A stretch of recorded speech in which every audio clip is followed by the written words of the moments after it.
Preview. Preview. Preview.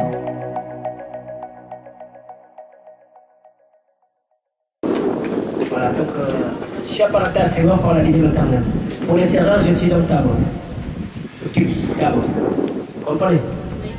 Donc il y a des rapports qui sont à Gilas parce qu'on a monté une association dans tout le Sénégal, les descendants des Tim Tabor. Et nous, les Tabor, comme tous les Sérères, on vient de l'Inde. De l'Inde, on a transité par l'Égypte. Je vais rentrer là-dedans après. De l'Égypte, on est arrivé dans un 5 ans Sahara qui s'appelle le Gabou, la Guinée-Bissau. Chaque Sérère, d'ailleurs, qui récite son arbre généalogique, la fin, c'est le Gabou. Et on est tous parents. C'est le beau qui se me sent pas, c'est le Diago. Vous les comprenez? Voilà, on est tous des Diago. Donc moi, je suis le président pour la promotion. Je ne suis pas uniquement conservateur, mais je suis le président pour la promotion de l'écotourisme dans la région de Fatick. Et quand je parle d'écotourisme, je parle d'environnement. Et Senghor a beaucoup aimé l'environnement. Parce qu'à Senghor, chaque arbre a ses vertus. Monsieur le censeur l'a bien dit. Je suis très heureux de nous exprimer. Ça m'a fait plaisir. Et je sais que Senghor doit bouger dans sa tombe là. Parce qu'on parle de lui. Monsieur Diop, c'est pas la première fois que je travaille avec lui. Il m'a fait venir souvent à Diofia. Moi, je devais aller faire l'émission à la radio de Fimela. Il m'en a parlé il y a 10 jours. J'ai dit quand même, Fimela est trop privilégié, donc il faut que je sorte un peu. Ce qu'il a dit, il y a des intellectuels qui sont là, vous avez les profs de français qui sont là, les censeurs, M. Sonko, tout le monde, qui ont appris Senghor. Mais le côté intellectuel, et Senghor n'était pas uniquement intellectuel, il a fréquenté aussi l'école des gens qui ne savaient pas lire ni écrire, mais qui savaient parler aux arbres et aux animaux. C'est le côté mystique. Et moi, je fais partie maintenant du Rwanda d'enfance, donc la descendance. C'est la lignée maternelle. Mais je n'ai pas parlé tout de suite de Senghor. Parce que souvent, les gens ils disent, on va aller voir le village de Senghor. Et M. Diop l'a bien dit, Mbin Diogoy. Et qui était Diogoy? On va parler d'abord de Diogoy, il rend hommage. Parce que s'il n'y avait pas Diogoy, on n'allait pas parler de Senghor. D'accord? Et avant de parler de Diogoy, Diogoy, il n'est pas originaire quand même des îles de Niodior. Niodior à côté de Diogoy.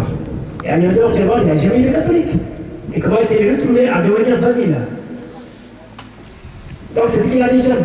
Il y a des choses qu'on peut pas vous apprendre dans les écoles, qu'on appelle les anecdotes. Il y en a plein. Il y en a plein.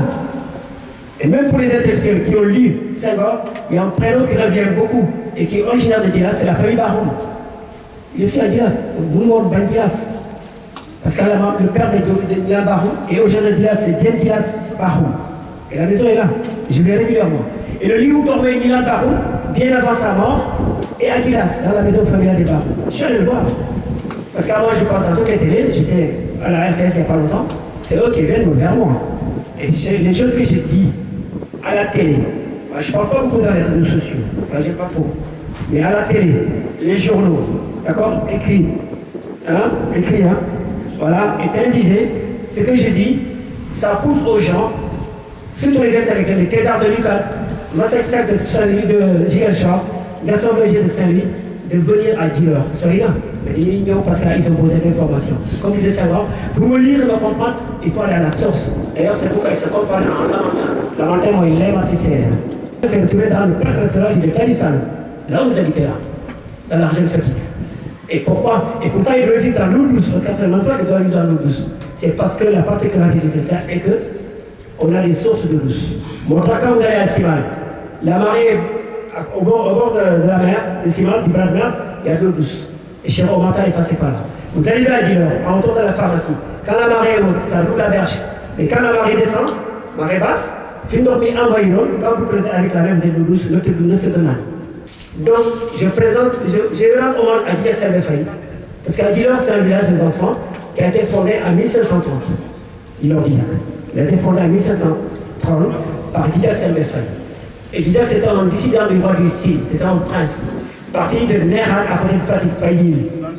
Il est allé à l'Odjilor, qui est un arrondissement dans le département de Foundiougne. Et là-bas, il est arrivé à Simal. De Simal, il est arrivé à Djilor en 1530. C'est que Frère Ben Rabon. Il est originaire de Niagara, le village de Félix Sarr et de Fatou Diom. Il est parti pêcher à Diola, à Joanne, parce que, chose que vous avez pas dit les enfants, Joanne faisait partie de la région du Sine seulement. La colonisation a fait que Joal a été séparé de la région du Sine-Saloum et qu'elle fait partie de la région de Thiès. Et que le seul comptoir des Portugais se trouvait à Joal. Je n'ai pas dit français, j'ai dit portugais. Parce que le Sénégal a été portugais, hollandais, anglais et français d'abord. D'ailleurs, si vous allez à Gorée, il y a des restes de ces ports-là. Et que le père de Senghor, Diogoye Basile, était négociant. Négociant, c'était quelqu'un qui achetait et revendre. D'accord? Mais avant d'être négociant, il a travaillé avec une famille qui s'appelait la famille Morel pour des pays français, qui sont des Bordelais. Et quand ce monsieur est décédé, c'est comme ça qu'il a hérité de la fortune de ce monsieur. Il est devenu riche. D'ailleurs, quand vous allez voir sa photo, il a le papillon, dans le temps. Donc c'était quelqu'un qui avait le pouvoir. Donc c'est comme ça qu'ils l'ont christianisé, il est devenu Basile. Le Diogoye veut dire le lion. Le Diogoye nous tout donne avant. C'est comme ça qu'il est devenu Basile Diogoye Senghor. Polygame. Amul intellectuel beaucoup. Parce que c'est encore. Il était marié à sa première femme à Joal, qui s'appelle Diakher Niambal, qui est la grand-mère d'Augustin Senghor, mère de Gorée, président de la Fédération sénégalaise de foot. Diakher Niambal, c'est la première femme de Diogoye Basile Senghor, papa de Senghor. Après, il y a une deuxième femme à Joal, qui s'appelait Kangou Diouf. D'accord? Et de là, il est parti à la chasse. Parce que comme il fréquentait les Européens, il avait les moyens de faire la chasse. Parce qu'un fusil dans le temps, ça coûtait très cher. En fréquentant ces gens-là, il est parti à la chasse. Il s'est fait mal à Angois. Comme les missionnaires catholiques étaient à Gazoville, missionnaires. Parce qu'on est un peu hypocrite sur la religion. On n'est pas né musulmans ni catholiques, mais on est né animistes. On ne pourra jamais l'abandonner. Daniel, c'est pourquoi vous gagnez le cimetière Sopokanyele, c'est de la ratatouille. On n'a pas besoin de mettre catholique, musulman, protestant, là. Sopokanyele, le cimetière il est mixte. Même à Joal, c'est pas mixte. Joal, vous avez un emplacement, vous avez une petite partie qui est musulmane sur le même emplacement. Et Dillor, c'est mixte. Moi qui me parle, je suis un exemple vivant. Avec ma mère et mon père, ils ont eu 2 enfants. J'ai un grand frère, il est décédé il y a 1 an. Il s'appelle Timothée Diouf. Et moi, c'est Djibi Diouf. Qu'est-ce qui s'est passé? Parce qu'à des fois, l'histoire n'est pas jolie. Et on est bien comme on est, il est décédé. Il m'a laissé ses enfants qui sont déjà qui? Philomène, voilà, tout ça. Et c'est moi qui gère. Vous savez de quoi je veux dire? Donc, Bimoudemé, il s'est soigné, ça n'est pas guéri, il est parti consulter un guérisseur traditionnel. Il s'est guérisseur traditionnel, il lui a dit écoutez, jeune homme, vous ne pouvez pas guérir ici, mais allez-y à l'est, parce qu'un jour, elle est à l'ouest, à 24 km d'ici. Comme il avait le centre du commerce, il a pris ses armes, il a scellé les villages. Il vendait ses alcools à travers les villages. Et c'est comme ça qu'il est arrivé à Dillor. Et quand il est arrivé à Dillor, il y a un de mes grands-pères qui s'appelle Mbaye Diola, qui est né dans la forêt de Faway Diola, originaire de Djirla. C'était un Senghor, mais ce n'est pas la même lignée paternelle. Mais il vient tout du Gabon, qu'il a donné, qu'il a hébergé chez lui. Parce qu'il n'y a que pas, il y a que les greniers qui étaient loin, il y a l'arc de Dinam. Il y avait d'autres noms. Et comme ça, c'était pas mal vu. Parce que, voilà. Après, quand il a hébergé, c'est comme ça qu'il a connu la maman de Senghor, Nilan Baron, qui est de ma lignée maternelle. Nilan était marié là, bien pour les intellectuels. Et bien Nilan a eu 2 enfants, Nialou et Poda. C'est leur descendance sont à Dillor. Yamoufo, il s'est remarié avec une 4e femme qui s'appelait Kangou Diouf à Dillor. Donc pour le moment, j'ai cité 2 femmes à Joal, 2 femmes à Dillor. Et c'est pas arrêté là.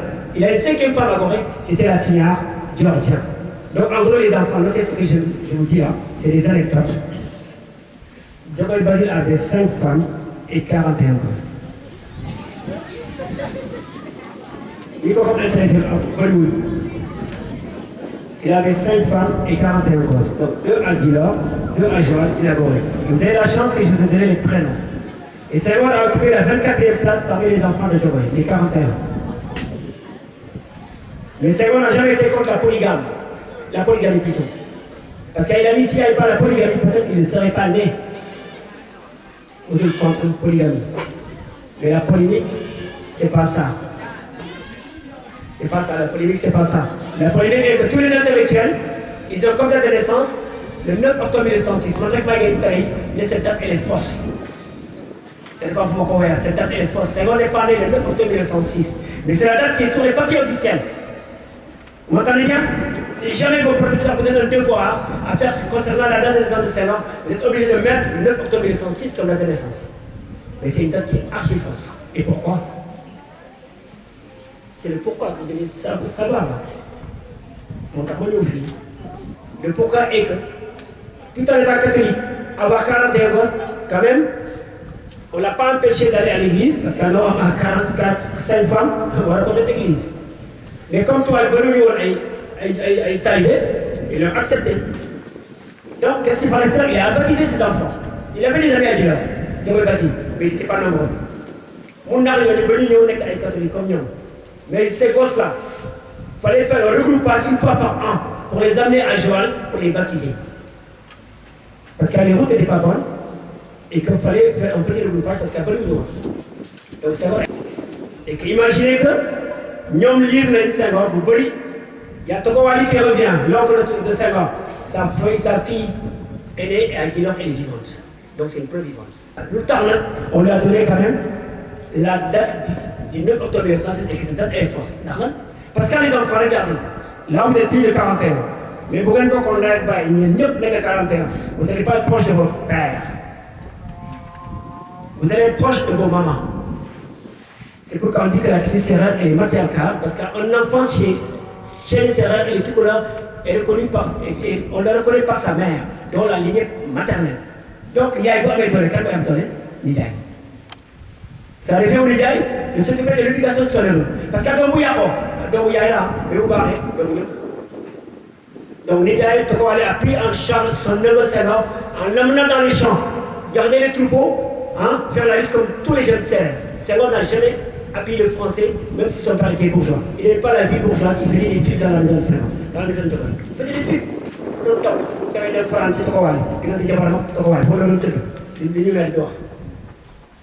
Mais bii dund il nous disait que Senghor quand il faisait une film dafa doon ñëw tëdd sama diggante tendre ak sama papa. Donc bi Diomaye Basile gisee que ce jeune Senghor va devenir paysan. Parce qu'à son oncle est en train de l'amener un peu partout et qu'il ne voulait pas devenir paysan, même s'il travaille avec les paysans. Hein? Parce que vous êtes dans le bassin arachide du Sénégal, hein, qui est le Siré Saloum, maintenant c'est la région de Fatick. Et la frontière du Sénégal venait de là. Et que ce monsieur s'est fait porter à partir de l'arachide. Qui l'a coûté les lettres de consommation d'homme de l'autre pays? Comme histoire, c'est pas joli. Il a envoyé un gars chez les missionnaires catholiques, c'est moi de mettre curé. Il ne veut pas être président. Mais il a oublié qu'il avait baptisé quand même le 25 novembre 1906. Il a oublié. Le premier recteur, 9 octobre 1906. Or que, si vous allez à Joal, à la mission catholique de Joal, l'abbé de Don Bibi, il y a vous demandez le registre des baptêmes numéro 42 de Joal. Registre des baptêmes numéro 42 de Joal. C'est marqué à l'intérieur, d'après le Barry Mayor, Léopold Sédar Senghor. Né le 15 août 1906, sous le signe du lion. Père Diomaye Basile Senghor, mère Gnilane Bahoum, parrain Léopold Diagne, marraine Marie-Madeleine Diagne. Donc, le registre des baptêmes. C'est la même chose. Senghor va parler des nuits passées, de ces fêtes qui ont eu lieu aussi. Femmes noires, pareil. Prière aux masses. Donc, il est obligé, pour avoir un soutien moral par rapport à cette souffrance, de faire un voyage retour à travers des souvenirs d'enfance. Ça, c'est la première source d'inspiration de Senghor, son royaume d'enfance. La deuxième chose qu'il faut noter, toujours dans ce royaume d'enfance, qui va inspirer Senghor, Senghor se dit être inspiré par des poètes sérères. Les poétesses comme Koumba Ndiaye, Marol Ndiaye et Siga Diouf.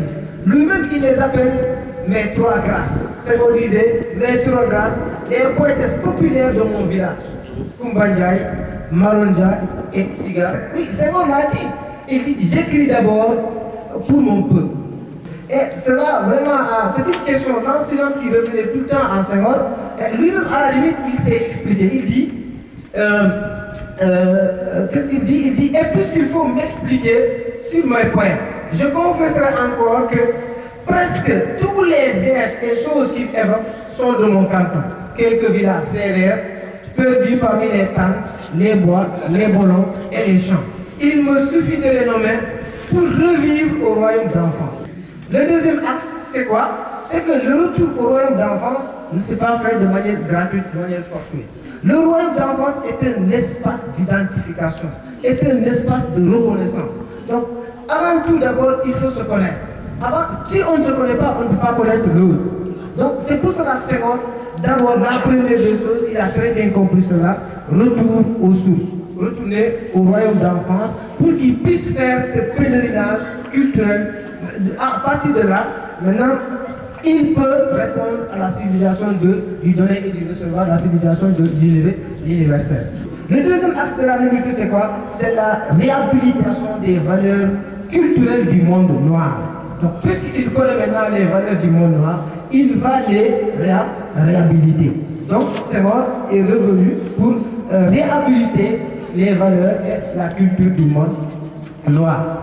Donc, toujours dans ce retour du royaume d'enfance aussi, on le verra aussi que dès que le peuple maintenant revient au royaume d'enfance, il va atteindre un statut supérieur, lequel, lui-même il le dit, il est ambassadeur du peuple noir, ambassadeur de la négritude debout, il est le djili, comme il le dit lui-même, c'est-à-dire le griot. La bouche sera la bouche des malheurs qui n'ont point de bouche. Ma voix, la liberté qui s'affiche au cachot du désespoir. Donc, ouais, il est le porte-parole de son peuple. Mais quelqu'un qui ne connaît pas sa tradition, quelqu'un qui ne connaît pas ses valeurs, comment peut-il être un porte-parole? Donc, c'est impossible. Donc, c'est pour cela que Senghor a très bien compris là, pour être le porte-parole du peuple noir, il faut revenir aux sources, être encore, comme il le dit, moi le maître de langue. La tâche est d'éveiller mon peuple au futur flamboyant. Donc Senghor, pour dire, c'est comme un visionnaire. Depuis quand Senghor a commencé à parler de l'intégration africaine, aujourd'hui les gens sont sur l'intégration africaine. Donc c'est comme s'il voyait les choses venir depuis très longtemps, c'est pour ça qu'il dit sa tâche, c'est de ça, d'éveiller son peuple. Et le troisième pilier sur lequel je vais terminer mon propos, c'est quoi? La politique du royaume d'enfance. Comment le royaume d'enfance de Senghor est devenu un élément poétique? D'abord, il faut comprendre maintenant, cette vision, pour lui, la poésie d'abord est action, la poésie est combat de lutte, la poésie, il mène en ce moment-là une poésie purement militante. Une poésie, il le dit lui-même, je fais ma bouche vaste et retentissante pour l'écho, la trompette et la libération. Libérer quoi? Libérer l'homme noir. Libérer l'homme noir de l'assimilation. Libérer l'homme noir de l'oppression coloniale. Libérer l'homme noir de l'acculturation. Donc il se fait porteur de parole pour libérer l'homme noir. Donc ouais, sa poésie a une vocation purement engagée, une poésie purement militante. Ensuite, il faut noter aussi que dans cette poésie de Senghor, on voit aussi Senghor fait une poésie qui a une fonction didactique. Parce qu'il faut connaître les valeurs africaines et les transmettre. Il faut enseigner les valeurs africaines. Par exemple, il a le poème Chant d'initié, élégie des circoncis. C'est-à-dire, Senghor, pour transmettre cette culture, parce que l'initiation, c'est quoi? L'initiation est une formation d'abord physique, une formation morale et une formation spirituelle. Donc, c'est que Senghor voulait transmettre à la jeune génération. Donc, sa poésie est une poésie qui enseigne. C'est une poésie didactique. C'est une poésie qui transmet des valeurs cardinales africaines. Et en fait aussi, on va le dire, la poésie de Senghor aussi, il a dit avec toujours les mots nouveaux, ce qui fait la beauté de la poésie senghorienne du retour du royaume d'enfance, ce qui fait l'esthétique de la poésie de Senghor, c'est quoi? C'est que Senghor pour le verbe. Senghor utilise aussi quoi?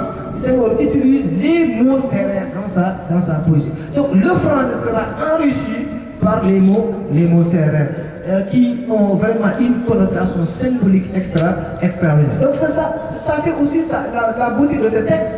Autre chose qu'il faut noter aussi, la beauté des textes, des poèmes de Senghor dans ce retour au royaume d'enfance, c'est quoi? Pour Senghor, parce que la poésie occidentale, c'est une poésie qui est figée. Mais pour Senghor, la poésie doit être ouverte. Ouverte en quoi? La poésie de Senghor est toujours accompagnée d'instruments de musique. La poésie va avec l'instrument de musique, puisque la poésie est chanson. Donc quand on chante, il y a des instruments de musique traditionnels comme la kora, le balafon, le khalam, les tam-tam, qui pourront accompagner le poète. C'est pour ça qu'il dit que m'accompagne kora et balafon. Donc le poète ne peut pas être seul. Il faut que les instruments de musique, c'est ce qui fait l'esthétique, la beauté de la poésie africaine, particulièrement la poésie senghorienne et la poésie sérère. Donc, maintenant, quand on regarde aussi, quand vous prenez Éthiopie, l'ouvrage de Senghor Éthiopie, tous les poèmes d'Éthiopie, chaque poème, il y a en haut, en tête, Senghor va dire l'instrument de musique qui va accompagner les poèmes de Éthiopie. Pour dire que la poésie, ce n'est pas seulement les mots qu'on fait, mais la poésie doit être accompagnée d'instruments de musique. C'est pour cela que la poésie de Senghor est une poésie purement instrumentale. Donc, maintenant, il faut aussi le préciser, c'est une manière de véhiculer et de valoriser sa culture sérère. Il a tantôt dit, mais le problème fondamental des jeunes aujourd'hui, les jeunes n'arrivent pas à s'identifier dans leur culture. Il y a le complexe qui ne veut pas qu'on le reconnaisse en tant que sérère.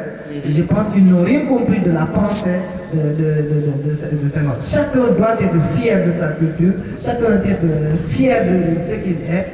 Et voilà, maintenant, pour terminer, j'utiliserai même le mot de Senghor. Il dit, en généralisant, je dirais que le but ultime des activités de l'homme est de recréer le royaume d'enfance. Et voilà, nous sommes là pour recréer ce royaume d'enfance de Senghor. Je vous remercie.